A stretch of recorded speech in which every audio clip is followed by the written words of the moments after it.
was so close right now. Now the question as well is going to be, do they want to shove that top lane, or are they going to try and freeze MMD out? Because they can still get a large experience advantage. So often, the conventional wisdom is just to shove and lane swap because it evolved throughout a series of years. But now that we haven't seen it for a long time, you have to wonder if there's a new take on, and if teams remember what to do. This is so bold to lane swap against the Flash Wolves, because this is a very storied team with a core that has spanned multiple seasons where lane swaps were ever so present.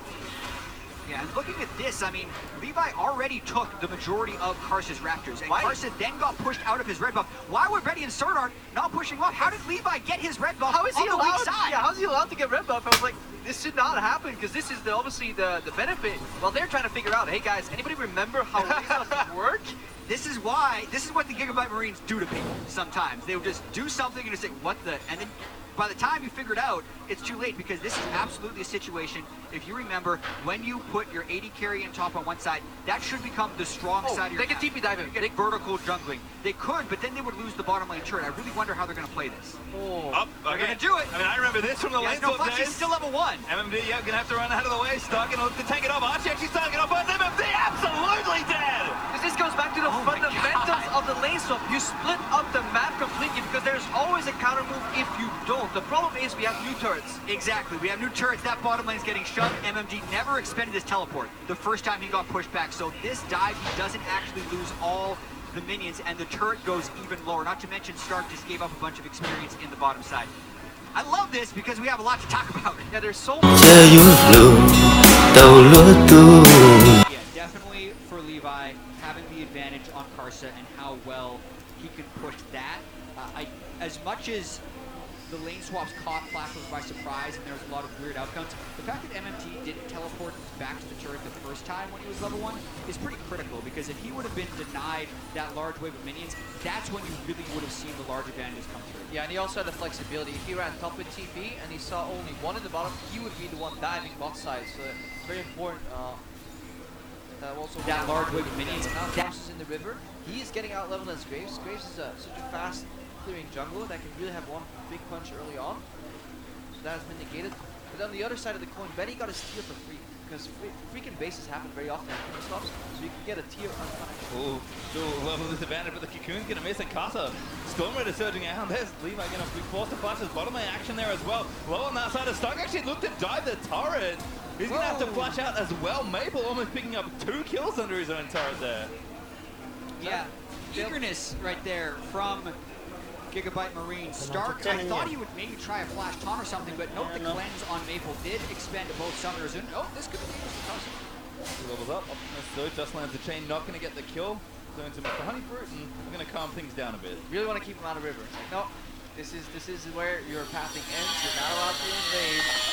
I wonder if that was a failed pursuit to pick, or just a single miss right there. I think that Kong should be scared on the 4v5. Yeah. He's going to pass backwards into the food. I'm going to get every highlight of you. I'm on the side here. That's what Levi was thinking. And possibly fought him. But just fought him and then ended up by getting down from closer to him. So he still packs a big punch if the cocoon doesn't land. So has that outplay right there.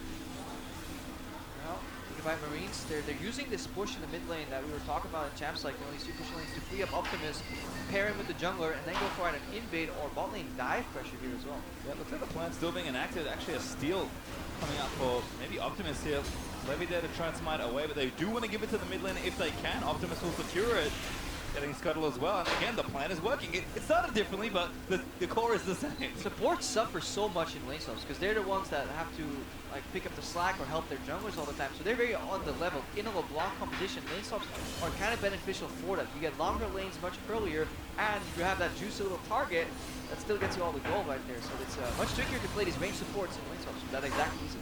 Yeah, and that aside, we also do have the map pressure advantage from pushing lanes. It's still factored. Yeah, it's not like Flash will suddenly get wave clear as soon as they hit level 5. They're still pressured right here, and the fact that Levi's ahead, the fact that they have 2 blue buffs to work with, look for them to try and make roam plays, because every time they push, they get an opportunity, and the more times they try this and fail, the better it will be for Flash Wolves. But this is the dangerous part in the game for the Flash Wolves. Yeah, or even in failing so, even if they don't capitalize on Gigabyte Marines, they disappear into Fog of War, and that's pressure.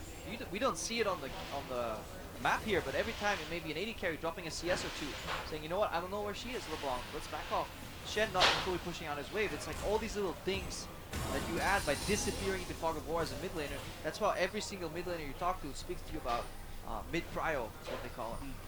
Well, priority is certainly being good for Optimus after all of the events of this early game, but just the 1 kill and a slight gold lead for Gigabyte Marines, so nothing crazy just yet, but this can snowball pretty quickly out of control. And Gigabyte Marines, they may look controlled now, but things will open up quickly if they see opportunities.